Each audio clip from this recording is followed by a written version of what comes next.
आज हम बात करेंगे एक ऐसी प्रेम कहानी जो अनपढ़ और मूर्ख को विद्वान बनने की प्रेरणा देती है। यह जानने के लिए वीडियो के अंत तक बने रहे। उज्जैन के राजा विक्रमादित्य की पुत्री विद्योत्मा थी, जो बुद्धिमान और सुंदर राजकुमारी थी। शर्त रखी कि जो भी उसे शास्त्रार्थ में परास्त करेगा उससे विवाह करेंगी। कई पंडित और विद्वान आए, लेकिन राजकुमारी को शास्त्रार्थ में परास्त नहीं कर सके। कुछ पंडितों ने हार का बदला लेने का फैसला लिया और वन की ओर निकल पड़े। कालिदास को देखा कि जिस डाल पर बैठा है उसी डाल को काट रहा है।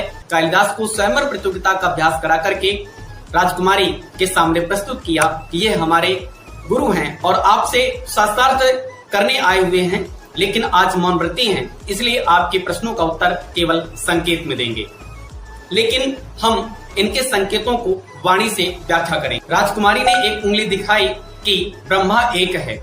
कालिदास को लगा कि राजकुमारी मेरी एक आंख फोड़ देना चाहती है, तो कालिदास ने दोनों उंगली उठा दी कि अगर तुम मेरी एक आंख फोड़ोगी तो मैं तुम्हारी दोनों आंखें फोड़ दूंगा। इस प्रकार से विद्वानों ने समझाया कि हमारे गुरु कहना चाह रहे हैं कि भले ही आप करें कि ब्रह्मा एक है, लेकिन ब्रह्मा को सिद्ध करने के लिए दूसरे जगत की आवश्यकता पड़ती है।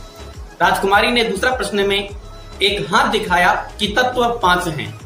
कालिदास को लगा कि राजकुमारी उसके गाल पर तमाचा मार देना चाहती हैं, इसलिए कालिदास ने एक घूंसा दिखाया कि अगर तुम मेरे गाल में एक तमाचा मारोगी तो एक घूंसा मारकर मैं तुम्हारा चेहरा बिगाड़ दूंगा। लेकिन विद्वानों ने समझाया कि आप भले ही कहें कि तत्व 5 पृथ्वी, जल, वायु, आकाश, अग्नि हैं, लेकिन इनका अलग अलग में कोई अर्थ नहीं है। ये पांचों मिलकर के ही एक सृष्टि का निर्माण करते हैं। इस प्रकार से विद्योत्मा को लगा कि कालिदास मेरे योग्य है और विवाह कर ली। कालिदास से विवाह कर लिया। पहली रात के समय विद्योत्मा को एक ऊंट की आवाज सुनाई दी और कालिदास से पूछा कि किमे तत्। तो कालिदास को संस्कृत नहीं आती थी, तो कालिदास ने उष्ट्रा बोल दिया। विद्योत्मा समझ चुकी थी कि कालिदास अनपढ़ और मूर्ख है। उसे धिक्कारा और घर से निकलने को कहा कि जब विद्वान बन जाना, जब तुम वापस घर आना।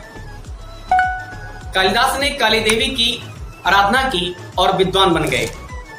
जब घर वापस लौटे और दरवाजा खटखटाया और कहा कपाटम उद्घाटय सुंदरी, अर्थात दरवाजा खोलो सुंदरी। विद्योत्मा चकित हो गई कि लगता है कोई विद्वान आया है और कहा अस्ति कस्सिता वाग्वेश। इस पर कालिदास को अपना पति मान लिया। और तो अब आप कमेंट बॉक्स में बताएं कि रानी विद्योत्मा कहाँ की राजकुमारी थी।